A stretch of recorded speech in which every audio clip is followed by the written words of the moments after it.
അസ്സലാമു അലൈക്കും വറഹ്മത്തുള്ളാഹി വബറകാതുഹു.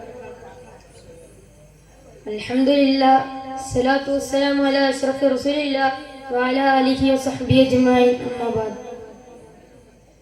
ഏറ്റവും ബഹുമാനം നിറഞ്ഞ ഉസ്താദുകളെ, സഹോദരി സഹോദരന്മാരെ, എൻ്റെ മുത്തലിം സുഹൃത്തുക്കളെ, നാം ഇന്നിവിടെ ഒരുമിച്ച് കൂടിയിരിക്കുന്നത് ദാറുൽ മുസ്തഫ സ്റ്റുഡൻറ് അസോസിയേഷൻ നടത്തുന്ന ഡിസോഫിയ 2K24 ഈ വേദിയിലാണല്ലോ.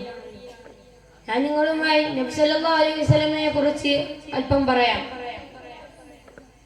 ഒരിക്കൽ സഅലബ എന്ന സ്വഹാബി നബി സല്ലല്ലാഹു അലൈഹി വസല്ലമ തങ്ങളുടെ കൂടെ ജമാഅത്തിനായി മുന്നിൽ തന്നെ ഉണ്ടാകുന്ന ഒരു സ്വഹാബിയായിരുന്നു. അങ്ങനെ ഒരിക്കൽ പള്ളിയിലേക്ക് പോകുമ്പോൾ സഅലബ എന്ന സ്വഹാബി അറിയാതെ ഒരു സ്ത്രീയുടെ മുഖത്തേക്ക് നോക്കുകയുണ്ടായി. ഇനി ഞാൻ പള്ളിയിലേക്ക് പോയാൽ ഞാൻ ചെയ്ത തെറ്റി നബി സല്ലല്ലാഹു അലൈഹി വസല്ലമ അറിയുമല്ലോ എന്ന് പേടിച്ച് പള്ളിയിലേക്ക് പോകാതെ നേരെ മക്കയുടെയും മദീനയുടെയും അടുക്കൽ ഒരു മലയോരത്തിലേക്ക് പോയി.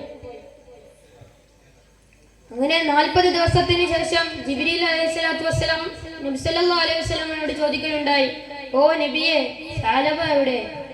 അപ്പോൾ നബി സല്ലല്ലാഹു അലൈഹി വസല്ലം പറഞ്ഞു, എനിക്കറിയില്ലെന്ന്. അപ്പോൾ ജിബ്രീൽ അലൈഹിസ്സലാത്തു വസ്സലാം പറയുകയായി, മക്കയുടെയും മദീനയുടെയും ഇടയിലുള്ള മലയോരത്തിലുണ്ടെന്ന്. അപ്പോൾ തന്നെ നബി സല്ലല്ലാഹു അലൈഹി വസല്ലമ 2 അനുയായികളെ ഞാൻ വിളിക്കുന്നുണ്ടെന്ന് പറയാൻ വേണ്ടി അയക്കുകയായി. അപ്പോൾ തന്നെ അവർ അവിടേക്ക് പോയപ്പോൾ അവിടെ ആരും കാണാനില്ല.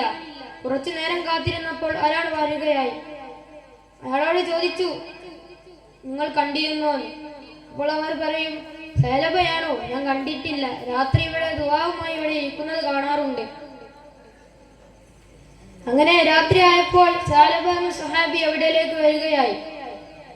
അപ്പോൾ നബി സല്ലല്ലാഹു അലൈഹി വസല്ലമ തന്നെ വിളിക്കുന്നുണ്ടെന്നുള്ള കാര്യം അവരോട് പറഞ്ഞു.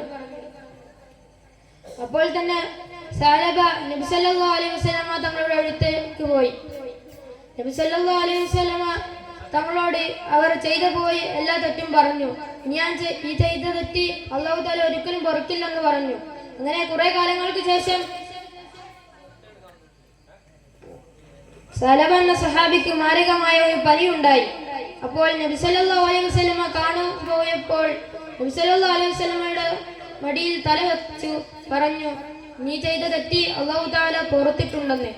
അപ്പോൾ തന്നെ സഅലബ എന്ന സ്വഹാബി നബി സല്ലല്ലാഹു അലൈഹി വസല്ലമ തങ്ങളുടെ മടിയിൽ തല വെച്ചുകൊണ്ട് തന്നെ മരണപ്പെടുകയുണ്ടായി. ഇതുപോലെ തന്നെ നമുക്ക് നബി സല്ലല്ലാഹു അലൈഹി വസല്ലമ തങ്ങളെ ഇഷ്ടപ്പെടാൻ അല്ലാഹു തആല തൗഫീഖ് നൽകട്ടെ എന്ന് ഞാൻ ദുആ ചെയ്തുകൊണ്ട് വാഖിറു ദഅവാന അൽഹംദുലില്ലാഹി റബ്ബിൽ ആലമീൻ. അസ്സലാമു അലൈക്കും.